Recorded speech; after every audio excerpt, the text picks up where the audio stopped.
Hi everyone, I'm Nicolai Tangen, the CEO of the Norwegian Sovereign Wealth Fund, and today I'm in New York and I'm in the Bloomberg offices. Now, normally when I'm in the Bloomberg offices, I see a journalist or an anchor, but today I'm seeing the man himself, Michael Bloomberg. I'm very careful to not be a journalist. The one thing you can't do is get involved in the journalism if you're going to have good journalism. So there's one guy, John Micklethwaite, who runs it. Mike, you just have one of the most extraordinary journeys in American business, starting Bloomberg, being mayor for 12 years, being one of the most important philanthropists. And so perhaps we can just go all the way back, the day that you... I was born at an early age. Yeah, you would absolutely. No, let's start with Salmon Brothers, because you were, strange enough, you were at some stage laid off, and then the next day you started Bloomberg. So what do you think then? I grew up in Massachusetts. Father was a bookkeeper, made $6,000 the best year of his life. I was a Boy Scout. I was a C student. I always made the top half of the class possible is my gag line. And when I was getting out of school, I went from college to business school at Harvard. I was lucky enough to get in. But when I was ready to graduate, I thought I was going to go to Vietnam. Partially, we were involved in that war. This was in 1966. A very nasty war. In a very nasty ways, Americans treated the troops who we drafted and sent over to risk their lives. Some of them came back in boxes, and some were lucky enough and didn't. But we were just treating people terribly, and so I signed up to go. I could get a commission as a second lieutenant in the Army. I thought you'd be safer as a second lieutenant than as a private. Turns out not, because the second lieutenants led the charge over the barbed wire, going out into the jungle, and a lot of them were killed. It turns out at the last minute, 1 month before graduation, I have perfectly flat feet, and they didn't take anybody with flat feet. And so all of a sudden, I wasn't going to go to Vietnam, and I'd not thought at all about what I was going to do with my career. No. And then you went into banking. I asked a friend of mine, Steve Fenster, who was a very smart guy, since unfortunately died of cancer. And Steve, I said, what should I do? He said, go to Wall Street. I said, where is that? What do they do? He said, just do it. I said, who do I call? He said, call Salomon Brothers and Goldman Sachs. I said, what's that? Who are they? Just do it. So I called both. One sent me down with an airplane ticket. One sent me down with a train ticket from Boston to New York. And both of them made me an offer. One offered $14,000 a year, the other $9,000 a year. I liked the people at the $9,000 one better, just who I happened to meet that day. And I said to the head guy, look, here's my budget, $5 for Subway and newspapers and food, $125 for rent every month. I can't afford to go to work for you for $9,000. I said, how much do you need, kid? And I did the math quickly, and I split the difference. I said, $11,500. And he said, fine. $9,000 salary, $2,500 loan, and he got up and he walked out of the room. And I didn't know if I had a job or not. But I assumed I did, and came in a month later when I finished school. And then there was a bonus at the end of the fiscal year, September 30th. I got $500 bonus, forgiveness of the loan. The next year, I got a $2,000 bonus, forgiveness of the loan. Now, in the end, it worked out fine. Don't feel sorry for me. But I'll never forget that. People make the mistakes of going to work for a place where they get paid the most. And that's not, particularly when you're young, that's not what life's about. You've got to get experience. You've got to build friendships. You've got to try things and see what works and what doesn't. And all these young people just looking at the wrong thing. What is my position? What am I going to be called? Do I have a title or what? When you're 25 years old and you're getting out of school, not where you should focus. No, but you took all the experience you had from Salmon and kind of put that into the startup of Bloomberg. Now, how did you come up with the idea? Because it was quite revolutionary at the time. I had worked on a trading desk, and we had a couple of screens. The screens showed the prices of either stocks or bonds. and it showed the last sale or the valuation, and it showed plus or minus an arrow or a different color. But there was nothing on your desk that told you, that let you do what you needed that data for. And people didn't think about that. Well, why would I need the data? I want to draw a graph. I want to do a calculation. I want to send a message, any of those kinds of things. And the computer could do it, but nobody had put it together. So I thought, why don't we build a computer to do it? Now, keep in mind, when I was doing this, PCs have not been invented then. Nobody believes that. There was a date before Apple, and they didn't. I wanted to have a computer, but they didn't exist. So I hired an engineer, Ron Harris, a nice, very smart guy, and I would go up on Saturdays and work in his barn. He had a little lab set up, and I'd solder in the capacitors and resistors and the circuit boards, and we made our own computers. Now, fast forward till 2 years later, when PCs were invented, and I said, we're getting out of the PC business. That's not what we do well. That's not, we couldn't possibly compete in here. And so we just bought a few of the first PCs and junked the other stuff, and the rest is history. Now, if you come into our offices in New York, you will see Bloomberg screens all over the place. Why have you been so successful? Why has Bloomberg been so successful? I think we focused on building something that was useful, didn't try to make it into something that it wasn't. There was a need. Nobody really thought that having that computer in the middle that I just described was useful. And by the time it was done, which was 3 years before we really had a customer, it was too late for anybody to catch up. Now, since then, there are plenty of people who have good products, but they only do one or two of the 10, 20 things that we do. And the real world is you've got to have lots of different inputs and be able to adjust to different kinds of customers and different markets and that sort of thing. And we just focused on building the best thing we could, and not necessarily always listening to what the customers want. I always asked, and customers can be very valuable, but that doesn't mean they are able to think in the terms of what we could do with a computer, for example. So what are some of the things you put into the computer which they didn't know that they needed? You put in the terms of, in the case of a bond, the maturity date and maybe a call date. At the beginning, it wasn't even that, and a coupon, and today's date. And then there's a formula you can use to calculate the price of the security at a given yield or vice versa. We just kept adding functionality, didn't increase the price, kept going and sitting with people and asking them what they wanted and watching them try to use what we had. I'll never forget this. It's a good story. This Glenn Wallner, one of our employees, really smart, tall, nice guy. He was going to give a demonstration to somebody like you who headed a big organization and asked me to come along. Fine, like to do so. We get there, and in those days we were still using the Bloomberg built hardware. So he brings in this box with a cathode ray tube in it, the picture thing, and then there was one that had the computer in it, and there was one that had the keyboard in it, and one that had the power supply in it, and he plugs in all these wires, and everybody's sitting around watching him doing this, and then he turns to me and he says, "Darn it, I forgot the power cord." I just wanted to take a swing at him after all of this. We finally got an introduction to this bank. I forget who it was. And he was going to blow it because he didn't. So don't worry about it at all.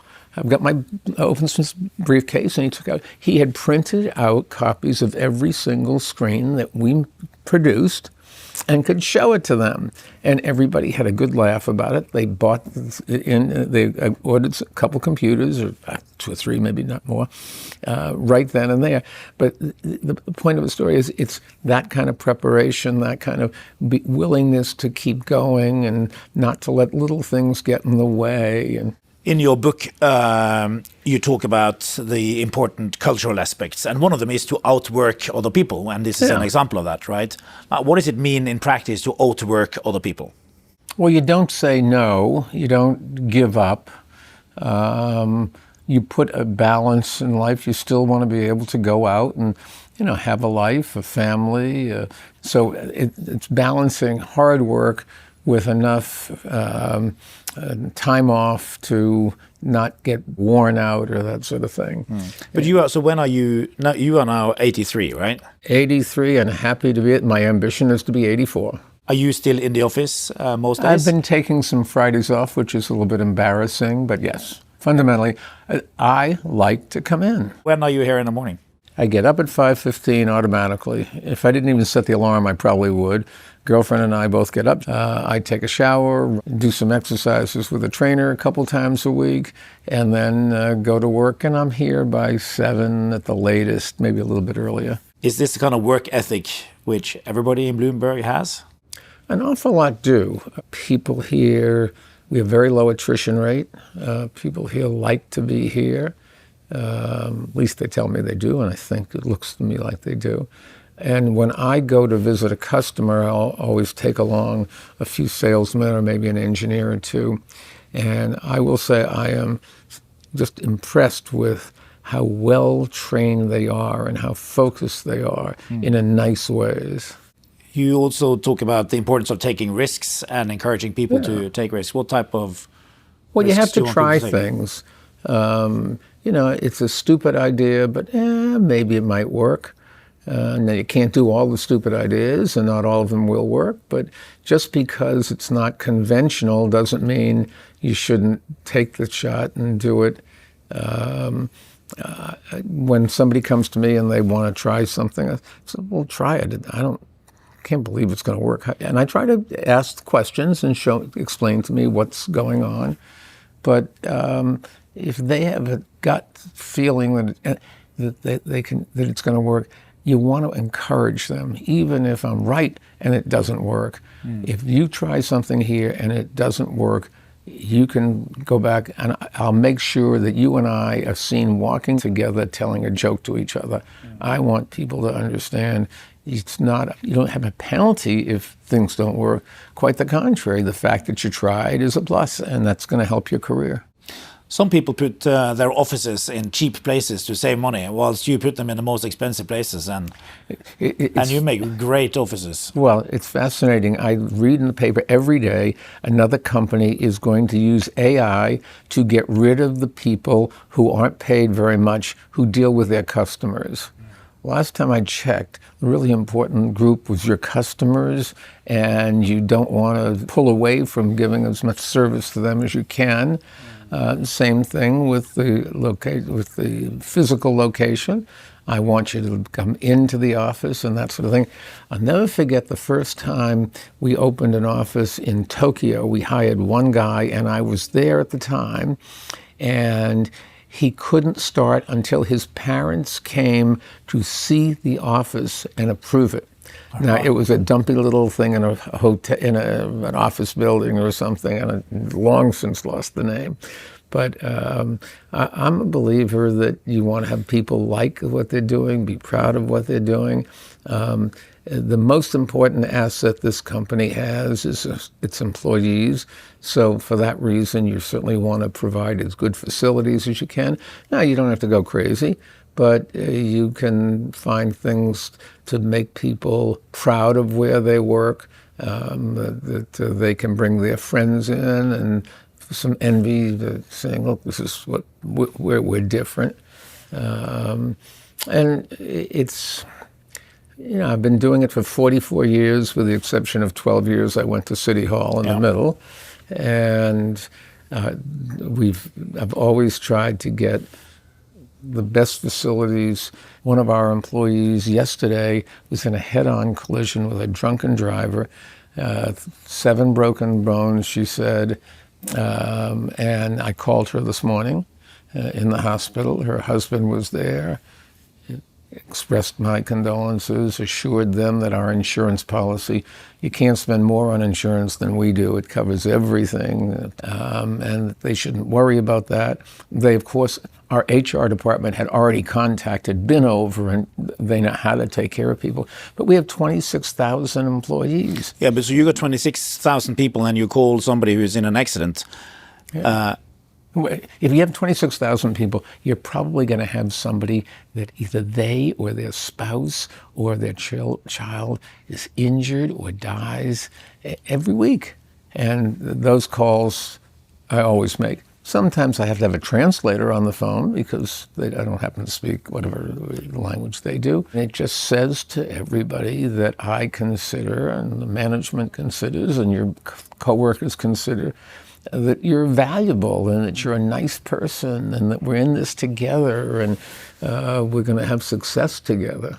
What are some of the other leadership principles that you have? You certainly take care of your people. You give them a chance to have upward mobility. I'd talk to you and I'd say, you say, you're happy where you are, great. You say, but you'd like to move. Okay, do a good job here, and that'll be in the road. And they're not going to guarantee you when, but you've got to do the job now. I always say to them, when I say who built that, don't say me, say I or whoever. Say, he did it. I was lucky enough to help him. Now, everybody knows you're lying, but 2 things. 1, they think better of you because you've given credit elsewhere. And number 2, that other guy or woman owes you something now, so that he'll come around. But I think it's treating people as human beings and understanding that they have aspirations as well, and they have fears. And where did you learn this? I don't know. I think I had my parents. My father died from heart failure. He'd had rheumatic fever as a kid, and that caused your heart to go crazy. When he was 50, my mother lasted to 102. At 101 and a half, she was still going out every day by herself. My mother never saw a kitchen she liked, so she would go to a restaurant every night. And it's they were the ones that I guess gave me values. I remember one time we sat around a table, and it was his idea. There was my sister and I. My sister's 2 years younger than me, and my mother and father around the square table. And every night my father would pick on somebody, including himself, but he'd try to go around. And you had to describe what you did that day, and then everybody else had to get into the conversation for 20 minutes or so on discussing it. But you learned how to talk and reason and defend and all of those things when you were very young. Why did you decide to run for mayor? I think somebody asked me that recently, and I think it is.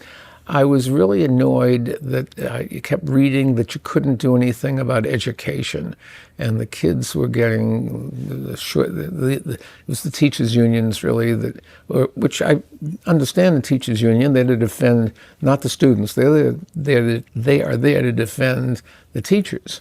And I understand that, but somebody's got to stand up for the kids. And the elected officials tend not to, because the teachers' unions are very good at establishing contacts and making the elected officials think that the teachers' union has a great deal of say in their re-election, which is what they really care about.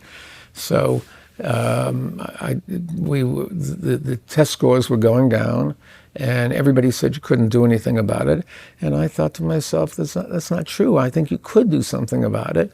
And out of that, I decided I'd run. Everybody thought I was crazy. Nobody thought I had a chance. It was the luck of the draw at that point in time. You had the right opponent who wasn't very much of a candidate or whatever, but and you just got lucky and got elected. So during those 12 years, the average living age in New York increased by 3 years. Increased by 3 years. Test scores went way up. Yeah. What did you do? For example, if somebody's sleeping on the doorstep, letting them sit there doesn't, to me, make a lot of sense. I mean, it's not very. I don't know what quite the right word is. It isn't very helpful. Not helpful, but you're not a nice person if you don't help them. And you can do something about it. And people say, can't do that, can't educate the kids, can't fix the traffic. That's not true. If you can pull people together and explain and have a good policy, and that means having good people around you. And we have most of the people, awful lot of them, that worked for the city of New York while I was mayor, came to work for Bloomberg Philanthropies, and are still there 20 years later. And why they do it? Because they got a chance to change the world. What's the main difference between running a company and running a city? I think most of the principles are pretty much the same. You cannot be as free to do anything you want. If you're you can do it if you're the owner. You have to understand you're not the owner in the case of dealing with the public. But the public, if you explain to them what the problem is and how you're going to fix it, and you put your career on the line for them, and then build credibility as things work, it's amazing how you can change things. I convinced the teachers union to go along with us and lengthen the school day and that sort of thing. Wasn't easy, and it was very expensive because they wanted to have their salaries grossed up for it. But we went and we sent a social worker and a police officer to that person sleeping on the doorstep, convinced them to come in, and we'll give them a shower, give them some clothing, give them a bed to sleep in, and then take them home, because an awful lot of the homeless have left home and in an argument, and they don't know how to get back in. And I think there's solutions like that, testing. And we showed that test scores would go up. There was a gap between Black and Latino kids here and white and Asian kids here. Nobody could get rid of that gap. It stayed the same, went up and down a little bit based on other things. We cut the gap in half, and it wasn't by bringing the top down, it was by bringing the bottom up. And could we have done more after 12 years? Maybe, I don't know. But it brings us to your commitment to philanthropy. Where did that come from? Because you have now given away more than $20 billion. I do remember my father, we talked about philanthropy around the dinner table when that rotation of who was going to do the talking at my house that I talked about. My mother collected money for an organization, Hadassah, which helped people in Israel. And I cut lawns for the Boy Scouts to raise money for them, sold Christmas wreaths for them, shoveled snow for them. Finally, after a number of bad starts, I realized you got to know which way the plow's coming and put the snow on the upside, not the beginning, to plow back in. But I think it was at home. We talked about charity, certainly. And then, I'm in an enviable position.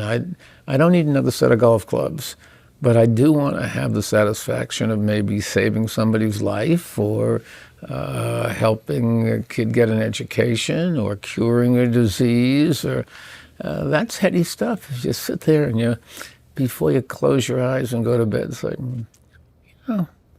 aren't very many people have done those things, and I'd like to do it. I've taken care of my children. They are both very philanthropic. They both have charities of their own they've started because of my former wife, who's still one of my best friends, and I talked about it all the time. They give away part of their own money every year. Why is the Jewish community outperforming everybody else when it comes to philanthropy? I don't know if it's true around the world. It certainly is in New York, and my assumption is is in America every place. I guess it's just part of the culture. For me, I give away virtually all the profits of the company. It's enormous amounts of money. And you can really see the results. I was down in Baltimore, and one of the things we're doing is there's a company here, they sell glasses, eyeglasses like yours. And if you buy a pair of eyeglasses, they give a pair of eyeglasses. And so we added $75 million to that. They just did it with small amounts of money. And I was in Baltimore, and I sat next to a second grader, and she tried to, she's talking to an old guy. It's not easy for her, but we talked. And I said, now we have these glasses, and look here, you can pick the color. And they have all different colors for kids. And she said, I want this. No, I want this. Finally picked the color, and she put the glasses on, and she started crying. I can see. Maybe they never knew that she needed glasses. They never thought about testing her eyes or whatever. And I did check in 2 days ago this week, no connection to today, but checked in. She still has them, hasn't lost them yet. But if they lose them, the principal of the school knows to call, and we'll give them another one. How do you decide on where to allocate the money, who to give to? A little bit of it is who asks you or brings the need to your attention. So I have a number of friends here who give away enormous quantities of their own money. And when they call and say, I'm supporting this, we're going to try to, or Bill Gates, for example, we can end polio. It would be amazing if you could do it. And he was making progress, and he needed some help. And so I'd be happy to do something with him. And I don't know, we gave $100 million and another $100 million. There's still polio in a couple of countries. And why did I do it? Because Gates can explain what he's doing, and it's a good idea. And when I want to do something that I think is a good idea, I'll call him, and he'd be happy to help in the same ways. And I have a number of friends like that, but they just have this belief that you can make the world a better place because, at least in my case, I get pleasure out of it. I mean, it's really nice to be able to, I don't go around bragging to people about it. It's nice to be able to say, I did something. There's a woman who's been with me for 30 years, Patty Harris. She runs the foundation. And Ali Jaffin with her, and there's about 350 people there, because when we make a gift, we follow up and make sure you do what you promised. And I just, in fact, bought another building just down the street because we're going to run out of space where we are now. But it's sitting with them, and we talk about, should we do this, should we do that? What's the likelihood of them succeeding? Is it well run? They may be a great idea, but if they have absolutely no clue how to make it, you can give them some help. And we do help a lot of people who are giving away money by training them. And for example, we work against guns, illegal guns. John Feinblatt runs it, and they've made a big difference passing laws that require you to have a permit or don't sell to minors or things like that. And this, I'm not opposed to the right to have a gun, but letting kids have guns is absolutely an outrage.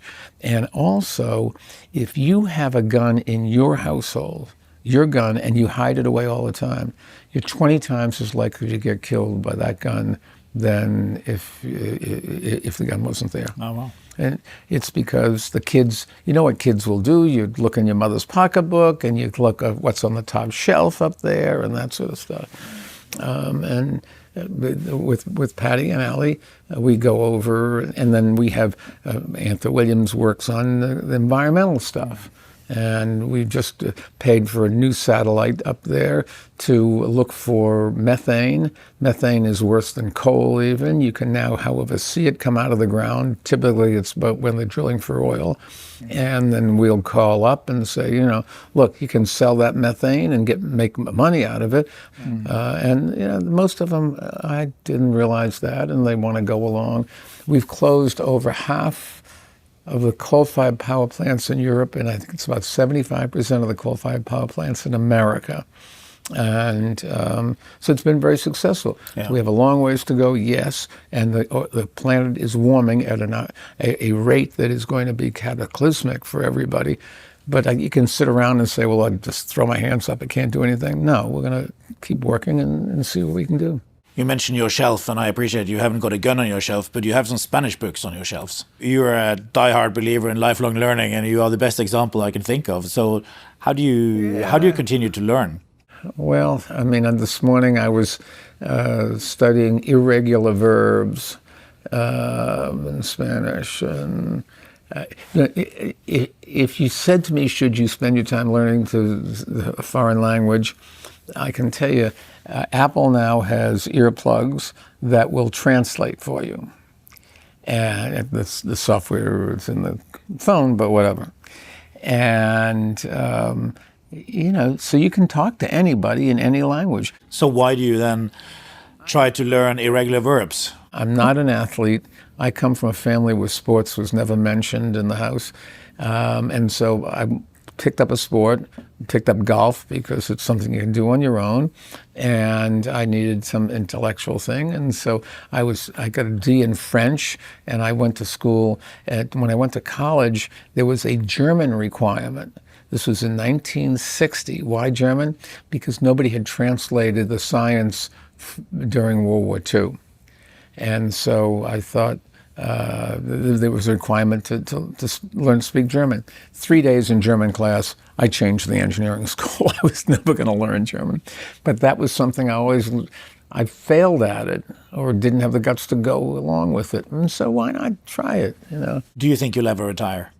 No, but I think that I would change what I'm doing to give more opportunities. I've already appointed 2 people one to be the chief executive officer, one to be the president. But I want you to be comfortable that if I drop dead, the services we're providing to you will be continued. Mike, what do you want your legacy to be? For example, Johns Hopkins, my alma mater, is one of the great universities in the country, and they do an enormous amount of research and help an enormous amount of people get educated and save their lives and culture and all that sort of stuff. And I want to make sure that people go back and say, he really was a guy who cared about other people and then did something about it. I don't think they're going to remember me as a great golfer. It's the most ridiculous thing I do, and I'm obsessed with it. So why? I don't know. Well, but I'd like to think, and I think also my kids, my parents made a very big difference in my life. Museum of Science in Boston made a very big difference in my life. The Boy Scouts made a very big difference in my life. And I'd like to say thank you to those organizations. So I support the Boy Scouts, I support the museum. Well, you for sure care about people, and you've done more about it than anybody else I know. I mean, what an incredible life. Thank you very much. But you can do it too. Just everybody can do it at a different scale. And volunteer and go in and help and put food in for deliveries of free food, and there's things you can do, and it's just so satisfying. I don't understand why people don't do it. Great place to end. Thank you.